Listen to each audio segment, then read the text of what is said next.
Hey everyone and welcome back. If you're jumping right into part 5 without watching parts, you're going to miss a lot of crucial details. I highly recommend catching up for the full experience. Now let's dive into this part. I cleaned my guns in the hotel room and then went to Big Bazaar. I also bought some outdoor items from home.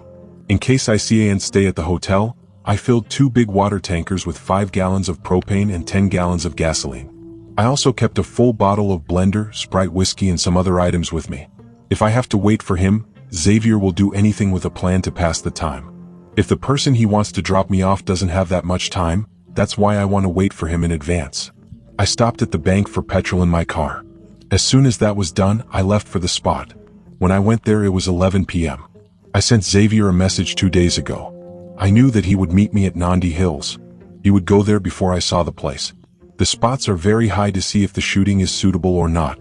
He definitely goes to check out the places that are still covered with trees. What he doesn't know is that I saw that place a week ago and came back. Luckily, I had retraced the entire area. I had already checked out the routes to get to the city from there to escape. I had spent the whole day there, so I didn't really have any fear about this game. Xavier doesn't know this area that much, so I have to trap him somehow. I know that Xavier looks for areas with good tactical advantages that I can't find easily. He's a smart guy. If you go another 2 miles from where I am, you will come to the area that I told Xavier about. This highway ends and the dirt road starts there. Everything is covered with trees and bushes there. It is winter, so the grass has grown completely. I parked my car on the right side at that place. Xavier thought I was there. There is a small hill-like place a little distance from this area. From there, this whole road looks it seems clear. I reached there at 11 p.m. I parked the car near the dirt road without blocking the road. I took the things I needed and the guns and started walking towards that high area. I only had 2 guns with me, a 9mm gun as a backup plan and a Barrett 50 caliber to taste Xavier's blood. When I reached the place I had planned, I unpacked everything and checked my rifle. It was already midday. At this time, I will eat a little and relax. Now, there is no internet in the area where I am, no phone signals, so I am reading books the old-fashioned way. It must be 2:30 a.m. already. I heard the sound of a car coming near me. There are no cars coming from this direction at this time. Who would come here at this time of night? It must be a night patrol police or a lover who has no work. I have no problem because I have hidden that car deep inside so that no one can see me. Besides, finding me in such darkness impossible. That car is getting closer. That car is a blue Toyota. It has rental stickers on its mini shield. Maybe they think they are tourists. Maybe they got lost this night and came here. Maybe Xavier could be the one. I thought at this time, who would dare to come to this dirt road in this darkness? Let's blow up that car. I waited for a minute. The car slowly came and stopped. Someone came out of the car. Fuck, who is it? Xavier. He is wearing a big bulletproof jacket. He has an assault rifle in his hand. It looks like an AR-15, but it looks like some kind of advanced weapon, the hero's gun in the movie Rambo. I'm watching silently.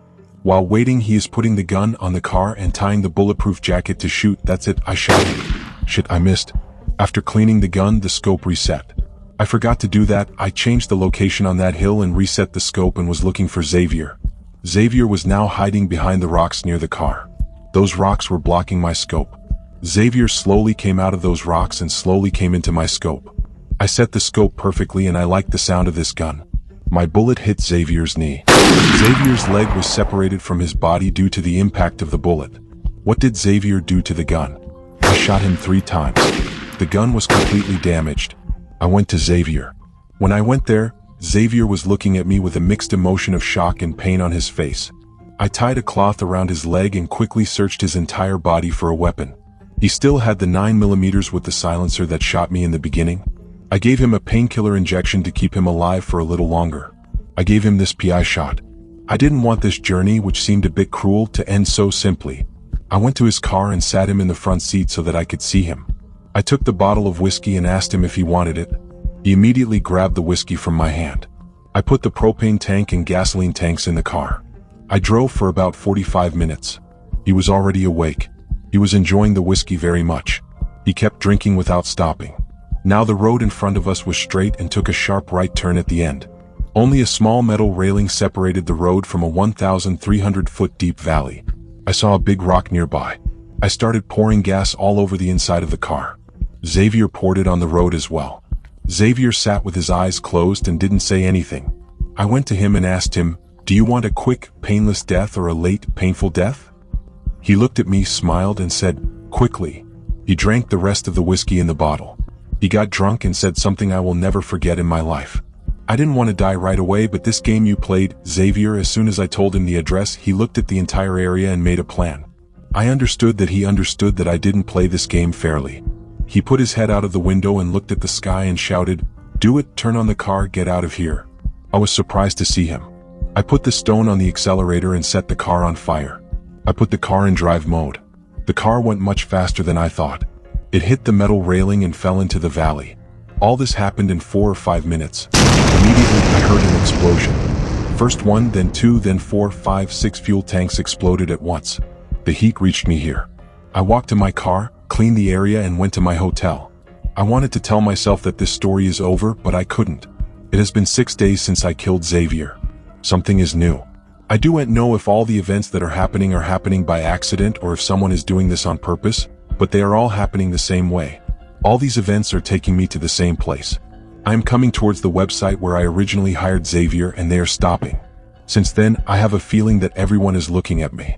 When I go outside, everything is scary. Feels like the whole world is trying to kill me. Since I killed Xavier, my world has been turned upside down. Before I started this game, I can only trust the people I know. First, for the past 6 days, I have had a headache that is so bad that my head is bursting. Every nerve in my brain hurts like a needle has pierced it. When I go outside, everyone on the road is looking at me. Feels like they are observing my every moment. That night, I went out in fear and brought food and turned on my laptop. But for the past 6 days, my laptop has been behaving strangely. While I was browsing the internet, tabs would suddenly close and money would disappear from my bank account. Now the biggest incident has happened. Suddenly, a command prompt pops up on my laptop. "We are observing you. We are everywhere. Your services are very much needed by this society." Someone typed on our website, "Will you also join as a killer?" If you enjoyed this video, please give it a thumbs up and share it with your friends.